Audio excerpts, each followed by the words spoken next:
அத்தியாயம் 13. ஏஎன்கே ஹாஸ்பிட்டல். அதை பார்த்தவுடன் கௌதம் வினோத்திடம், இவ்வளவு பெரிய ஹாஸ்பிட்டலுக்கு அங்கிள் தான் சீஃப் என்றால் அவர் ஃப்ரெண்டு உண்மையிலே பெரிய ஆள்தான் என்றான். இருவரும் இறங்கி ஹாஸ்பிட்டலுக்குள் நுழைந்தனர். கௌதமை பார்த்த செக்யூரிட்டி பதறி போய் சல்யூட் வைத்தான். ஆனால் அதை அவன் கவனிக்கவே இல்லை. அதே மாதிரி யாருடனேயோ அரட்டை அடித்து கொண்டு இருந்த ரிசப்ஷனிஸ்ட் பேச்சை நிறுத்திவிட்டு அவசரமாய் குட் மார்னிங் சொன்னாள். பதிலுக்கு வினோத் அவளுக்கு குட் ஈவினிங் சொல்லிவிட்டு அவளிடம், அப்பா அவர் ரூமில் இருக்கிறாரா என்று கேட்டான். Yes sir. அவள் தந்தி அடித்தாள். அவளை லட்சியம் பண்ணாமல் நேராக தனது அப்பாவின் ரூமுக்கு கௌதமை அழைத்து கொண்டு சென்றான். அவர்களை வரவேற்ற வேணும். உட்கார் கௌதம் என்று அவனை உட்கார வைத்து டெம்பரேச்சர் செக் செய்தார். 100க்குள் இருந்ததால் டேப்லெட் மட்டும் கொடுத்தார். கொஞ்சம் தண்ணி மட்டும் பார்த்து குடி கௌதம். முடிஞ்ச வரை வீட்டில இருந்து தண்ணீர் பாட்டில் நிறைய கார்ல சேவ் பண்ணிக்கோ. கொஞ்ச நாள்ல இங்க உள்ள கிளைமேட் உனக்கு செட் ஆயிடும். அப்புறம் உங்க கம்பெனி ஸ்டார்ட் பண்ண போறது என்னைக்கே? ஏதாவது ஐடியா வச்சிருக்கீங்களா? அங்கிள், ரெஜிஸ்ட்ரேஷன் இப்போதானே முடிஞ்சிருக்கு. அடுத்து கம்பெனி ஒர்க்கர்ஸ் ஸ்ட்ரென்த்தை பார்க்கணும். அப்புறம் இன்வெஸ்ட்மெண்ட் நிறைய விஷயம் இருக்கு. இன்னும் 2 மாதம் ஆகும் ஸ்டார்ட் பண்ணிட்டு. அப்புறம் ஒரு தடவை அம்மாவை பார்த்துட்டு வரணும். ஒருவேளை அவங்க இந்தியா வர சம்மதித்தா அவங்களுக்கு இங்க ஒரு கிளினிக் போட ஏற்பாடு பண்ணணும். உங்க அம்மா வருவாங்க. கிளினிக் எல்லாம் போட வேண்டாம், இந்த ஹாஸ்பிட்டல்லையே ஒர்க் பண்ணலாம். அதுக்கு நான் ஏற்பாடு பண்றேன். அந்த கவலையை விடு. நீங்க இப்ப உள்ள வேலையை மட்டும் பாருங்க. ஓகே அங்கிள், நாங்க கிளம்புறோம். வெளியில கொஞ்சம் வேலை இருக்கு என்று கூறிவிட்டு கிளம்பினர். இவர்கள் வெளியேற கதவை திறக்கவும் வெளியே உள்ளவர்கள் உள்ளே வருவதற்காக கதவை தள்ளவும் சரியாக இருக்கவே கதவு தானாய் திறந்தது போல திறந்து வெளியில் உள்ளவருடன் மோதினான் கௌதம். இந்த தடவை அதிர்ந்தது இருவருமே. சாரி என்றவாறு நிமிர்ந்தவனின் எதிரில் கோபத்தோடு முறைத்து கொண்டு நின்றிருந்தாள் அந்த ஏர்போர்ட் அழகி. ஆஹா, நேரமே சரியில்லை போல இருக்கே, திரும்பவும் எம்டி மேல மோதிட்டோமே என்ற உணர்வில் அவமானத்தால் முகம் சிவந்து விட்டது அவளுக்கு. ஒன்றும் சொல்லாமல் உள்ளே சென்றவளை பார்த்து, ஹலோ மேம் என்று அழைத்தான் கௌதம். போச்சு, அன்றைக்கு அடித்ததுக்கு இன்னைக்கு மண்டக்கபடி இருக்குடி உனக்கு. தனக்குள்ளே விதிர்த்து திரும்பியவளிடம், இன்னைக்கு கோட்டா எங்க என்று நக்கலாக கேட்டான். சாரி சார், நான் வேற யாரோன்னு நினைச்சுதான் அன்னைக்கு உங்களை அடிச்சிட்டேன். ஐ எம் வெரி சாரி என்றவளை குழப்பத்துடன் பார்த்தான். என்னடா அது, இந்தியா வந்த பிறகுதான் இவங்களை பார்க்குறோம். ஆனா இவங்க சொல்றத பார்த்தா நம்மளை ஏற்கனவே அறிமுகமான மாதிரி பேசுறாங்களே என்று யோசித்தவன், அப்போ தெரிஞ்சவங்க இடிச்சா ஒன்றும் சொல்ல மாட்டீங்க, தெரியாதவங்க இடிச்சாதான் அடிப்பீங்களா? அப்படின்னாலும் அதுவும் சரியில்லையே. இப்ப நான் கேட்கறது என்னன்னா, இடிச்சது தப்புன்னு அடிச்சிங்கன்னா அதுல தெரிஞ்சவங்க தெரியாதவங்க அப்படின்னு என்ன வேறுபாடு? இத்தனைக்கும் நான் அன்னைக்கு சாரி வேற கேட்டேன். அவன் வாதத்திற்கு அவளால் பதில் சொல்ல முடியவில்லை. அதற்குள் பேச்சு சத்தம் கேட்டு தன்னுடைய இருப்பிடத்தை விட்டு வெளியே வந்த வேணு தன் ரூமின் வாசலில் வைத்து இருவரும் பேசிக்கொண்டு இருப்பதை பார்த்தார். ஒரு நிமிடம் என்ன நடந்து இருக்கும் என்று அனுமானித்தவராக, ஊர்மிளா, இது மிஸ்டர் கௌதம், என் ஃப்ரெண்டோட சன். கௌதம், இது டாக்டர் ஊர்மிளா, இங்கதான் சைல்டு ஸ்பெஷலிஸ்டாக ஒர்க் பண்றாங்க என்று அறிமுகப்படுத்தி வைத்துவிட்டு, ஊர்மிளா கொஞ்சம் உள்ள வந்துட்டு போங்க என்று கூறி நடந்தார். ஹாய், ஐ எம் கௌதம் என்று கூறி கையை நீட்டியவனிடம் மறுக்க தோன்றாமல் கையை நீட்டினாள்.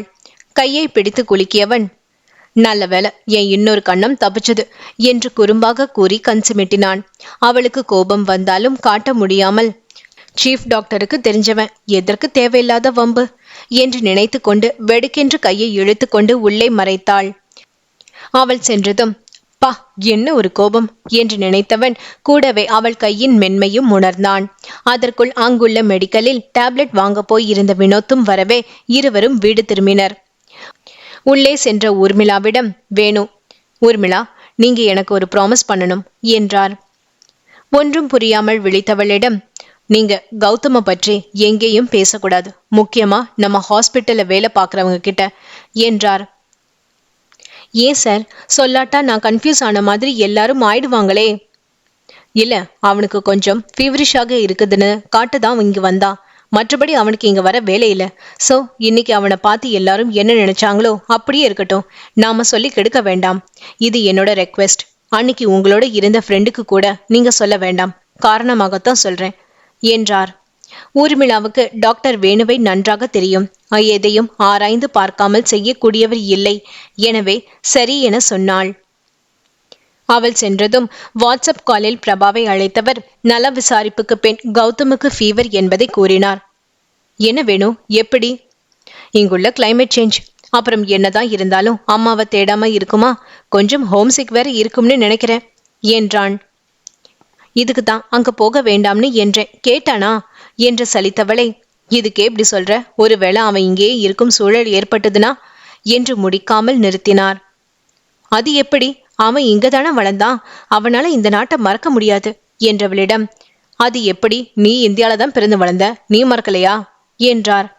அவர் கூறியதன் உண்மை புரிந்து சற்று மௌனமாய் இருந்தவள், ஆனாலும் விட்டு கொடுக்காமல், அவன் கல்யாணம் பண்ணி கொண்டது இங்க வந்து விடுவதாக என்னிடம் கூறியிருக்கிறான் என்றாள். உண்மைதான். ஆனா வரப்போகிற உன் மருமகளுக்கு அந்த நாட்டுக்கு வரணும்னு எண்ணம் இருக்கணுமே. மேலும் உன் பையனை பார்த்தா பொண்ணு பார்த்து எல்லாம் கல்யாணம் பண்ணுவான்னு தோணல. ஒருவேளை லவ் பண்ணி கல்யாணம் பண்ணினா என்று முடிந்தவரை ஏற்றிவிட்டார்.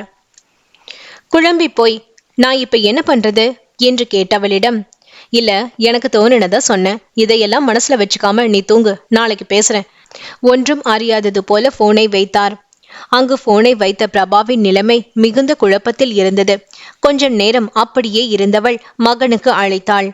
முதல் தடவை ரிங் ஃபுல்லாக போய் கட்டாயிற்று. அடுத்த தடவை தான் போன் எடுத்தான்.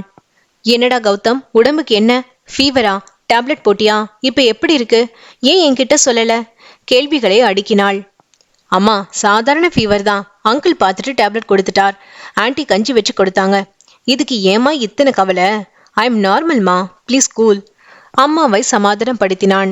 ஆனாலும் பிரபாவின் குரலில் தவிப்பு வெளிப்பட்டது. கௌதம், எனக்கு உன்னை தவிர யாரும் இல்லடா.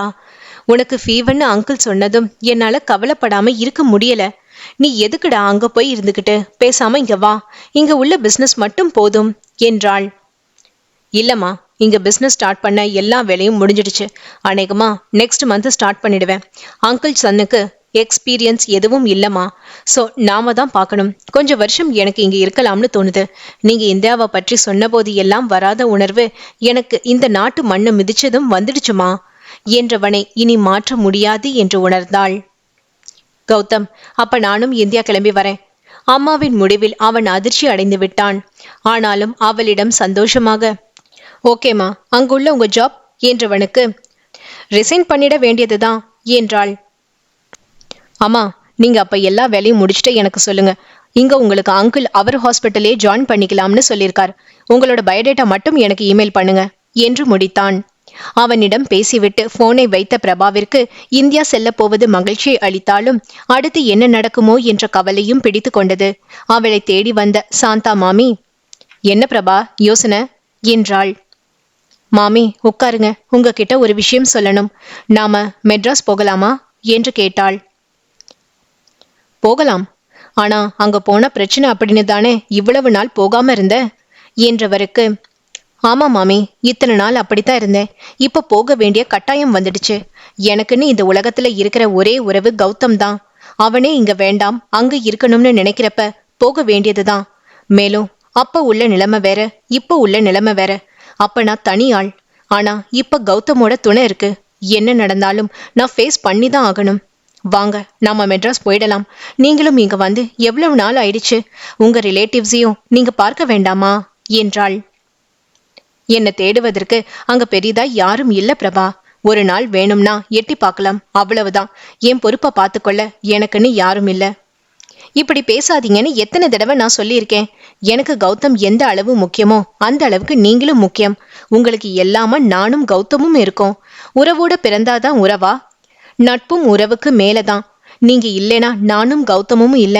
நீங்க பெறலைனாலும் நானும் உங்க பொண்ணுதான். கௌதம் உங்க பேரன்தான். இதை எப்பவும் மனசுல வைத்துக் கொள்ளுங்கள். அங்க போய் உங்களுக்கு தோணுச்சுன்னா உங்க உறவுகளை ஒரு நாள் போய் பார்த்துட்டு வந்துருங்க. என்னை பொறுத்தவரை உங்க கடைசி காலம் வரைக்கும் நீங்க என்னோட தான் இருக்கணும். வேற எங்கேயும் போக நான் விடமாட்டேன் என்று முடித்தாள். அவள் அன்பில் கரைந்து போன சாந்தா மாமி, எனக்கும் உன்னை விட்டுட்டு போற எண்ணம் எதுவும் இல்ல பிரபா. உன் விருப்பம் தான் என் விருப்பம். நீ என்ன சொன்னாலும் சரி. சரி, சாப்பிடவா என்று அவளையும் அழைத்து சென்றார். உடனே தன் முடிவை செயலாற்ற துவங்கிய பிரபா தான் வேலை பார்த்த மேயோ ஹாஸ்பிட்டலுக்கு தனது ராஜினாமாவை அனுப்பி வைத்தாள். அடுத்து அங்கு செய்ய வேண்டிய வேலைகளையும் பட்டியலிட்டாள். கௌதம் அன்று இரவு டின்னரின் போது வேணுவிடம், அங்கிள், எனக்கு இங்க இப்போதைக்கு ஒரு அபார்ட்மெண்ட் ரெண்ட் பார்க்கணும் என்றான். அது எதுக்கு என்று புரிந்தாலும் தெரியாதவர் போல், என்னப்பா, அதுக்குள்ள என் வீடு போர் அடிச்சிருச்சா அல்லது ஆன்டி சாப்பாடு பிடிக்கலையா என்று தன் மனைவியிடம் வம்பிழுத்தார். நோனோ, அப்படி எதுவும் இல்லை அங்கிள்.